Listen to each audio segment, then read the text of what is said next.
Laura Keaton, thanks so much for being with us. First off, Laura, I guess, how were you notified you wouldn't be receiving any more funding, and what was the reason that was given? So I found out at 12:16 a.m. on January 23rd when I received an email from Patrick Belay. It was a 5-page letter that was very hard to follow, but essentially what it said was, according to our books, you have a $4.2 million surplus because we're not approving some of your expenditures. And if you want to apply for funding next year, the window opens in September. Your organization has been critical of the Trudeau government in the past. Do you think this had anything to do with that? I think what we've been critical of is the way information is communicated. There was a reduction in funding and it wasn't communicated in a clear way. We've tried to figure out, in conversation with other investigation teams across the country, how do you do the work with a quarter of the funding? And we gave Canada a report to give them an understanding. So if Canada sees that as critical, I'm guessing the next feasible option is to somehow try to quieten the voice we have. And I think, those two questions that went through my head when we got the letter was, is this retaliation for what we've done? And then the other question is, given how much work we've been able to accomplish, why would they stop funding at this point? But honestly, at this point in time, I have to be questioning if this isn't about the stance we've taken in saying this work has to be continued and we need to have sustainable funding. Right.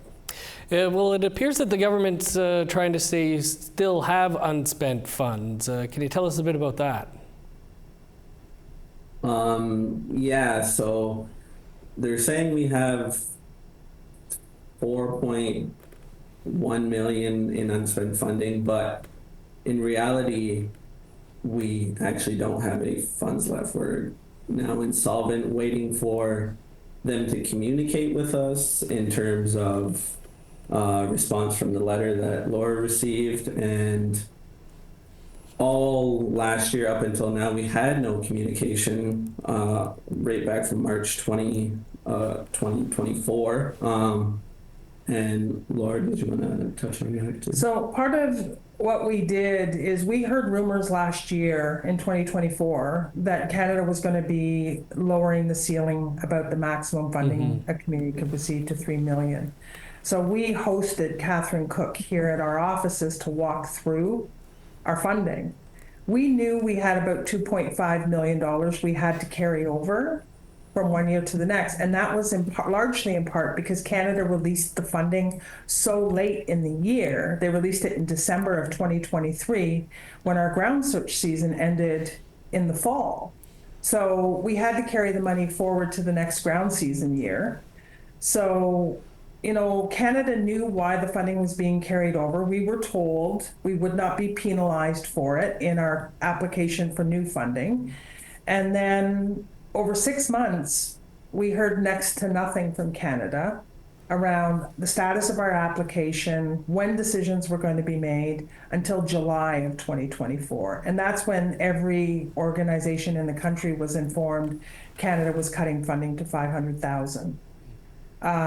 We pushed back against that, and I received a phone call from the minister's office mid-August, I should say, letting us know, good news, you're going to get your $3 million. And so the first question I asked Canada was, does that mean you're restoring the funding to sustainable funding for all communities? And they said, no, you'll get $3 million off of the top of the $92 million for the next 2 years. And I said that would put us with a target on our back to other communities because we'd be taking such a large portion of funding. Then we hear nothing from August through until that letter came through in January. And I will tell you, it's not just us. It's all organizations across the country are seeing funding cuts. In September, the National Documents Advisory Committee had its funding cut. And then last week, the National Advisory Committee had its funding cut. It's interesting to me that all of this is happening just like Patrick Belay said it would in January of 2024 when he was speaking in Iqaluit at the interlocutor gathering, when he said the funding would be sunsetting in 24-25. And here we are watching program after program be cut and funding whittled away to next to nothing. And the only thing that stands right now will be the NCTR, which is at the University of Manitoba. And I'm not completely sure that the NCTR is speaking for the voices of communities like ours. We've been doing our own document record search, and it's surprising that they've had an infusion of funding while all the investigation teams are losing funding. Laura and Keaton, we'll have to leave it there. Very important stuff, and appreciate you both joining us, though. Thank you very much. Thank you.